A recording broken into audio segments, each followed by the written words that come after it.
Guys, I think I have a problem. I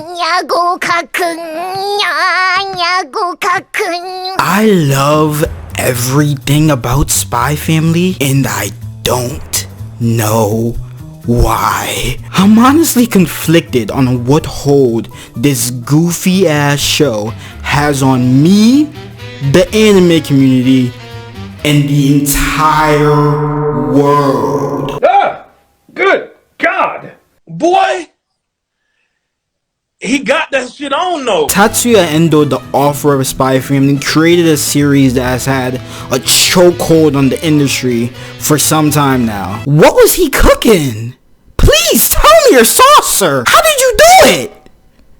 What was he cooking? You know, the other day I was just getting some gas, chill day. The homeless man stopped me asking for some money. And since I'm such a good person, I bought him some water from the gas station. And he said, "Hey, thanks for looking out, young blood. Hey, you caught that new episode of Spy Family yet?"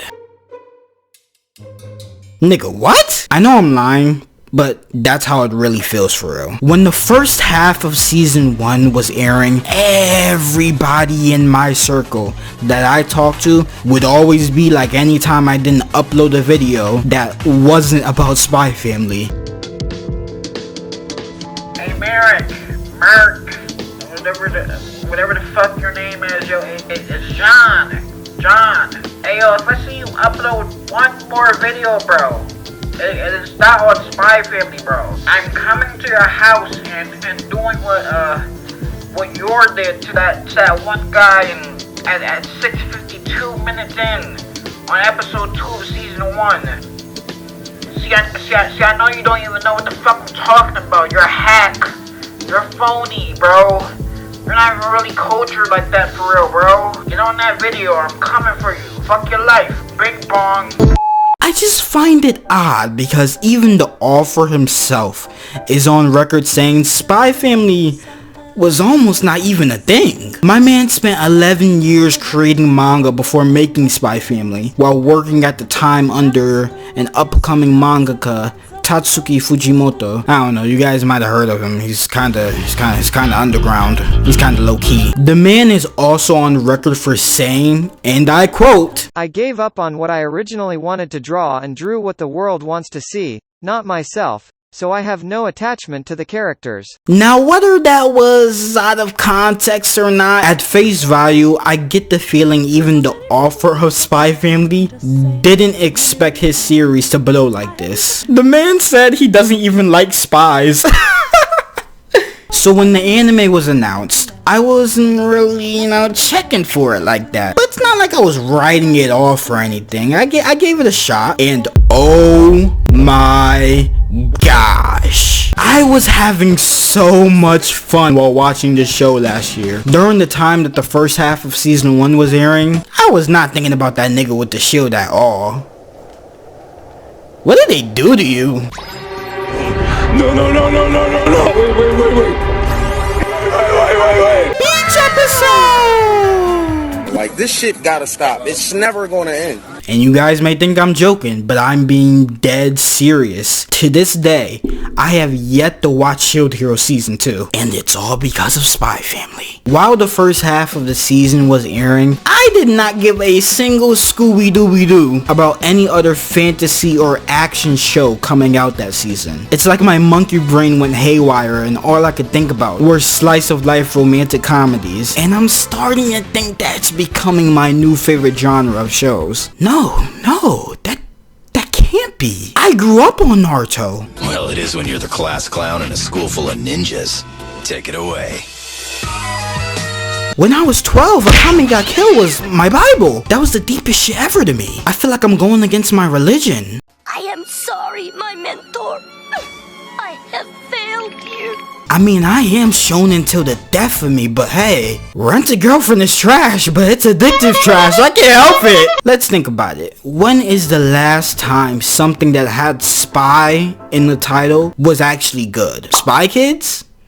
I don't know. Spy Family has completely revived the family comedy genre back from the dead, giving it new life again. I truly feel like I'm watching a Saturday morning cartoon, chilling on a couch, eating a bowl of cereal. Spy Family has a similar vibe and appeal to me, the same way The Incredibles affected me. They both feature a family of basically superhumans. I mean, do you see the type of shit Yor be doing?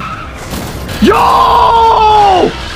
Yo, holy shit, he dead! Both families are just trying to live a normal life while balancing secret identities as spies, assassins, and telepaths, and fucking superheroes. It just works! It's no wonder The Incredibles has been my favorite Disney movie of all time. I have been the demographic for this genre the entire time. Who would have guessed? I truly hope this show inspires animation studios to go after more creative yet gaggy stories instead of sticking to the same bland ass shonen and shoujo formula. Oh, and don't even get me started on the ecchi isekai. Y'all don't want to see me go there. Who started this trend? They need to be stopped. When the show is a little cheesy, it doubles down by having super serious moments. When the slice of life formula starts to get a little tired, they show me tennis Sakuga?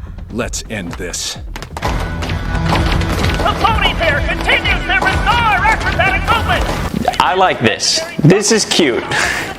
I want this inside of me. Yeah, it's convenient that in the entire world, the renowned super spy needs a fake wife for his top secret spy mission, and he just so happens to run into a woman that's okay with randomly getting married because she slits throats for money. And oh yeah, it's the 1930s. Speaking of the 1930s, this show completely sells me on that time period and encapsulates what it feels like living in that era of life from the music alone.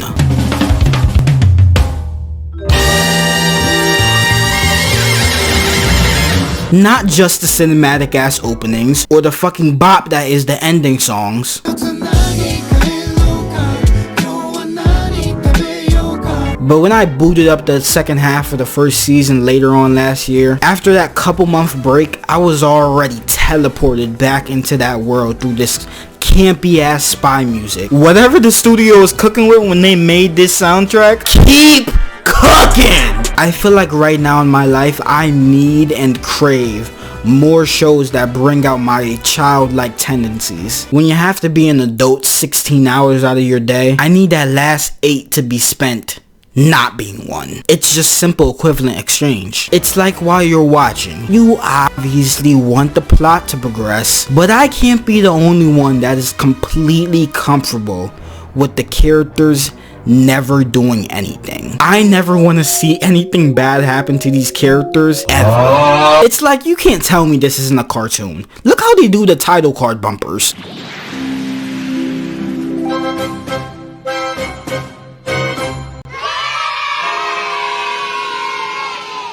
Spy Family reminds me that not everything I consume has to be the most dramatically epic, philosophical piece of media ever. This is the first show I watched in a while that hinges on the fact that it's completely wholesome, completely lighthearted, completely fun, and actually kind of funny sometimes. Hey, look at me, Uggo, or are you scared? Yo, is the teacher looking? I bet. The fuck you say to me, you little shit?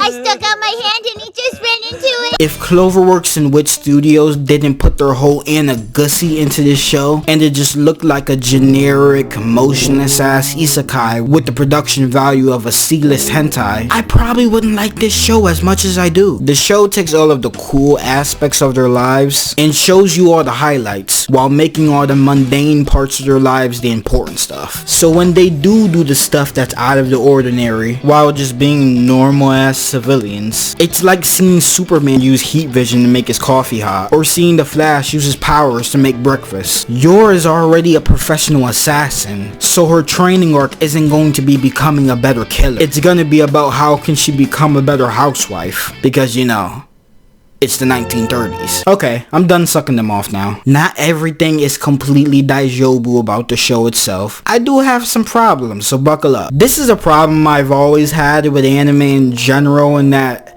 I feel like the tone of the show would go up tenfold if they just cut out most of the internal dialogues and monologues during conversations. For example, when Yor is making an excuse to her friend about why she can't let Loid divorce her, she says in her head to the audience, "I'm begging you, Camilla, because if Loid divorces me, then I'll be picked up by the secret police." We know.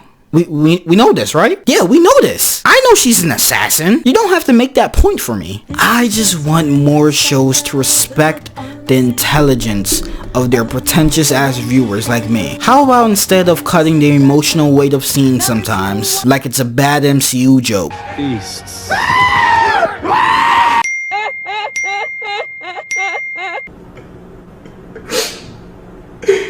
This nigga is trash. Let the scene play out genuinely. So even if Yor doesn't say out loud why she doesn't really want Loid to divorce her, the audience can see what she's really thinking through her actions. Am I asking for too much? No, I don't think so. I know it's a little nitpicky. I've been watching anime for years, and I know the internal monologue in comedy anime and shonen in general are well known for the internal dialogue trope. So I know it's nitpicky, and I feel like it's something that only bothers me, but let me know in the comments if it bugs you too, so I don't feel alone. One thing I also really love about Spy Family is that it doesn't need to rush the big climactic story dramas or have a cool spy mission or action plays to be entertaining. I could literally watch an episode of some random ass kid from Anya's school lying about being broke so everyone feels bad for him and be actually entertained. It's like we know this show has so much cool story potential, but it's patiently waiting not to blow its load too early. It lets us respect the journey to what we inevitably want to see, and I honestly really like that. They could literally have an entire episode about grocery shopping, and I promise you the entire world will be tuned in like. Loaves of the French bread here in the bakery. These used to be $1 each. They're $1.47 each, but I'm going to use one of them for garlic bread.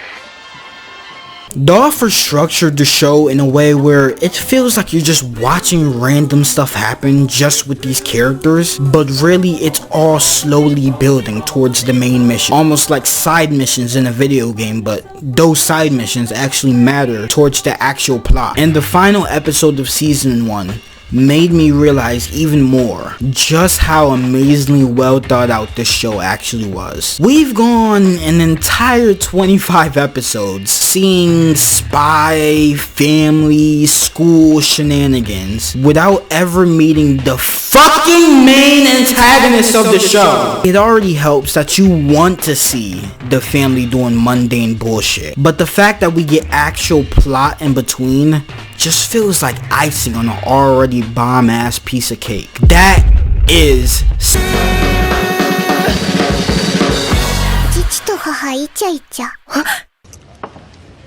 good. And the show has even more layers to go into, considering the tragic crybaby backstory for the family members haven't even really been talked about really, or even shown in detail yet. We've gotten like little one-off comments or shown little seconds of their life before the Forger family, but never entire episodes dedicated to the backstories of the characters, which made it even clear to me how much the author is taking his time, and none of it feels like filler. With the ice, down the shot without the light. I get a question. How's you, my number, don't got a section? Look at the blessing. Can we clap him up for that? Good fucking job, my boy. So on that note, it's time. Let's talk about them. Let's talk about the characters. Anya Forger. If there's anyone out there that thinks Anya isn't a realistic portrayal of childlike wonder and innocence, have you even seen a kid before? I find it hilarious that some people actually don't know that Anya is younger than she says she is. The only reason she said she was 6 years old was because she read Loid's mind when he was adopting a kid. This girl looks no older than 4 or 5. 6. I'm 6. You're 6 years old? And she saw that he needed a 6-year-old for the mission, but in reality she's actually like 4. And I know it may not seem like such a big age gap, but trust me, it is. Anya isn't dumb. She's honestly smarter than the average 4-year-old since she can literally read minds, but that's why compared to her other classmates, academically, she's clearly not supposed to be up in there. What's 9 plus 10? All of the lights.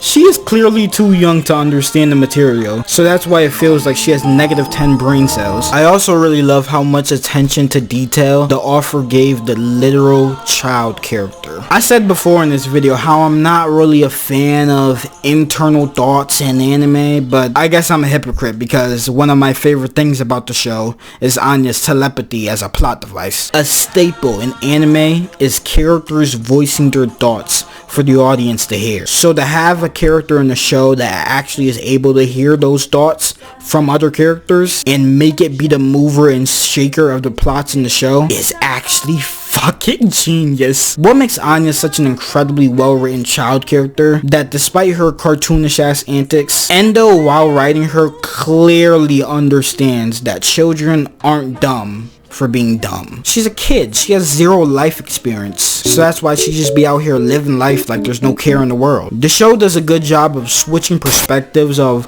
where and who we're supposed to be looking at the story from. Whether it's the eyes of the adults where everything gets more dramatic and serious compared to Anya's point of view of the world. You know the line that all adults used to hit you with when you get too much into the tea as a kid? Stay out of grown folks' business. Stay in a child's place. Where you going tonight? To mind my business. Why I have to stay at grandma's house? How you know you staying at your grandma's house? Cause you listen to grown folks' business. What I told you about that? You know what? Go in there and pack up your bag so you could go to your grandma's house. Well, that's basically the entire premise of the first opening of the show. The first half of the visuals show Anya's point of view of the world drawn through a child's eye. Then as Loid turns off the lights, the song picks up and shows the world through the adult's eyes between Yor and Loid. You can't tell me that's not cool. Nice. Made me happy, made me smile. Nice. This is a fake family, but the love is undoubtedly real, even if some of them are still in denial about it. This is a family, and Anya is the sole reason for it. She basically created the family herself, low-key, thanks to her powers. There's a scene I love that perfectly encapsulates what I'm talking about, and this scene is completely inspired by the mind of a man with children. Anya, please remember not to yell while we're here. Okay.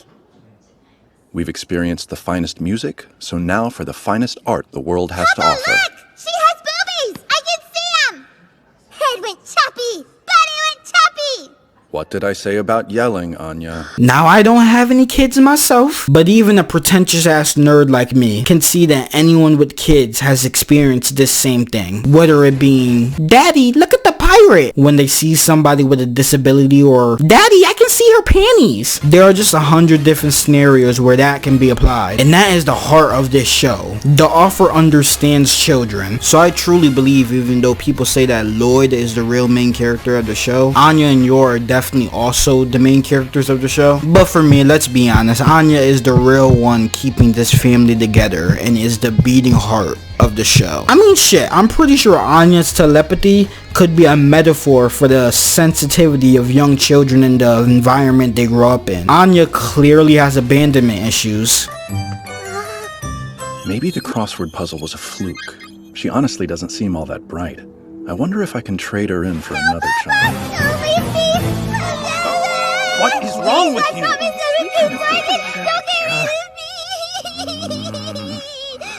Now what? I'll get you peanuts if you stop crying. I love peanuts! You so fucking precious when you smile.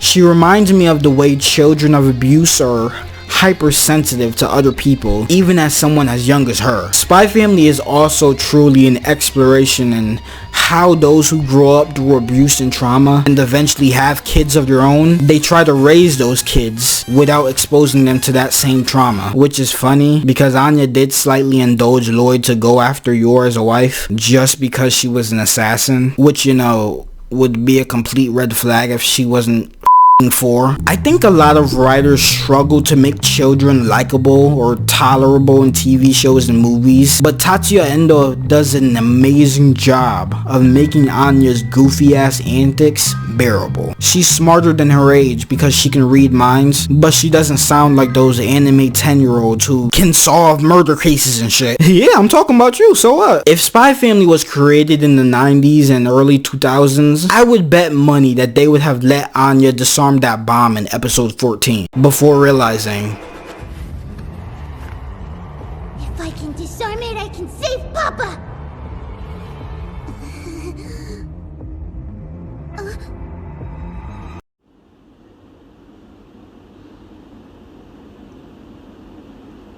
Yo, how I work this shit? So yeah, Anya is amazing and she's my best friend. Loid Forger. Loid is a man who doesn't know what genuine human attachment and connection feels like. Yor grew up with a mom and a little brother for most of her life, but Loid, so far from what we've seen in the show, is that yeah, his intentions are genuine with this mission to stop war from breaking out across the country, because we always hear him say, "This is why kids suck." Yeah. I guess I know why the sound of them crying makes my blood run cold. Because it reminds me of my own rotten childhood. Not a single person out there ever tried to save me.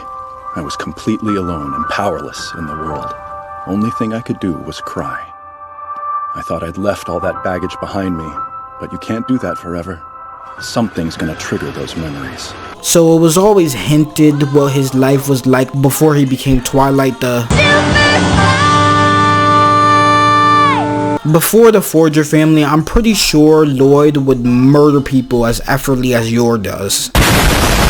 Minus the super strength, of course. I would imagine Loid would probably infiltrate, annihilate, and dominate someone's personal life if it meant protecting his identity and country. Shit, Loid would probably dig up and bury a man alive with how much tea he has on people on his missions. So I'm not gonna lie, it's entertaining when you clearly see how agitated he gets, having to trust the most important mission of his life to two random ass strangers he basically picked up off the street. In the first episode of the show, Loid realizes that being a father is 100 times more difficult than trying to prevent war. He's honestly such an interesting character to dissect because his literal profession is impersonating other people, so it's hard to tell when he's showing genuine human emotion to people, especially the ones that love and rely on him, like Anya and Yor do. Although I do feel that shit when they show him being tired after a long day. Like, damn, he just like me for real. Want some motherfucking pussy, man. God damn. Can a nigga get some pussy? Please? Pretty please? But come on, we all know Loid actually cares about the two of them. Maybe even loves them at this point. But because his entire life so far has revolved around being a fake, it's hard for him and even the viewers to tell when he's being fake or real or not. But just like I said before about the internal dialogue in the show, I feel like Twilight the Super Spy is the one with the internal dialogue moments. But Loid Forger shows that he cares through his actions. I mean, I'm convinced this show is Japanese propaganda to try and convince young men to make a family. Kiss my ass, Japan. You gonna have to take my seed from me. Do y'all know why the second opening of the show mostly shows shots of Yor and Anya? It's because in those instances, we the viewer are supposed to be looking through the eyes of Loid, understanding the beauty of the family he created. You lose it, you never win it. You've never had any. With him genuinely looking happy, it definitely makes you want to go commando sometimes. Just one time, but nah. Maybe in like 2, 3, 4 decades, I don't know, I'm too young. And I'll say this right now, Loid and Yor's fake relationship is better than a whole lot of people's real ones. They both obviously have bare to none romantic feelings for each other, especially Loid since he literally seduces and manipulates women as a profession. Loid mostly just keeps up his appearances with her, while Yor clearly has self-esteem issues and has probably never seen a penis before in her life, which is crazy because she's like 30. Damn. That's crazy. Their focus as parents right now all revolve around Anya, clearly. But the show hints at the potential chemistry they can have every time they're alone together. They live in the same house, but sleep in separate rooms still. So they aren't exactly in the romance department yet, but I love how they're always just throwing each other off of their own game. Loid is a master of predicting and adapting to issues. But since Yor is as unpredictable as Patrick Star, she's most likely the hardest woman he's ever had to read. And since I'm already talking about her, Yor Forger, I feel like Yor properly depicts girls who are not naturally flirty at all. They always kinda awkward, sometimes straightforward, but sometimes dense to the point I could text you saying I like you and you wouldn't even understand the message. She had to grow up fast, basically being the second mom to her little brother when their mom passed. So I imagine she never really had a normal child or teenagehood. She wanted her little brother to have a better future than her, and by the time he became an adult, moved out, and got a job, Yor as a person, her motives and ambitions were kinda purposeless, I imagine. Because if you think about it, why does Yor like being the hired hit woman? I don't know. She never talks about it. We barely even see her do it. Does she even care that she kills people for money, then comes home like nothing happened? Shit, I don't even know. Like, I can't even tell you that. Like, Yor was living the life of a stereotype before the Forger family, working a job where her co-workers talk shit about her for being single. But how could she when for the longest time, finding a partner and starting a family was never on her mind? I know. I might be going a little bit hard on the psychoanalyzation, but you know, let me cook a little bit. Let me cook. I just hate the stigma on men and women that feel purposeless or directionless in their career means that they don't have a purpose at all. Like everybody needs to be an actor or a musician or a business owner, and that being a full-time mother and parent can be just as gratifying because it clearly is for her, and that's what she represents for me. Loid and Yor genuinely feel like they were heaven sent for each other rather than they're just both attractive and look good together because he's a spy and she's an assassin. Yor spends the most time with Anya and their relationship is cute and comfy that I could deadass cry. So I guess as of right now, the reason they probably barely show Yor being an actual assassin is probably because she doesn't take many jobs anymore since she's a wife with a kid now to take care of at home. She never had a life partner before to lean on for money, so she doesn't have to go out and commit literal murders. She doesn't seem like a psychopath that enjoys killing for funsies. So I really hope the offer gives a concrete reason on why Yor does what she does, because everything I just said is me just assuming, not concrete facts. I wonder when the offer is also going to show when the fuck did Yor take the super soldier serum?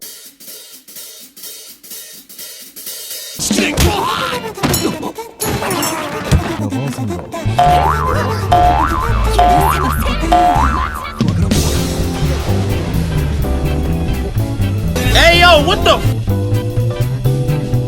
What?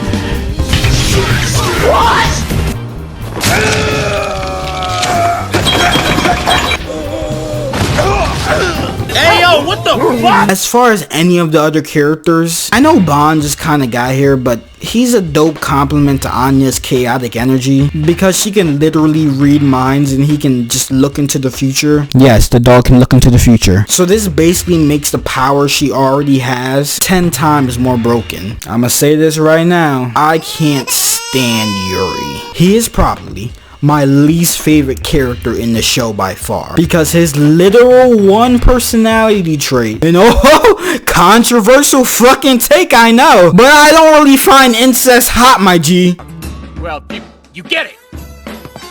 Just know that you will rue the day you hear me. This is the most obnoxious thing I've ever experienced in my life. So the I love my sister stuff kinda kinda got old real quick. Lord! It's literally every time he's on screen, and I'm over it. It's like when you first meet him, you're like, oh, so he's gonna do this every time? I never found you funny. I never found you entertaining. I never found you smart. I just found you annoying. Nightfall has been an interesting addition to this show. She's another top spy at Loid's agency because her crush on Loid is half parts gaggy and half part actually sympathetic. Congratulations!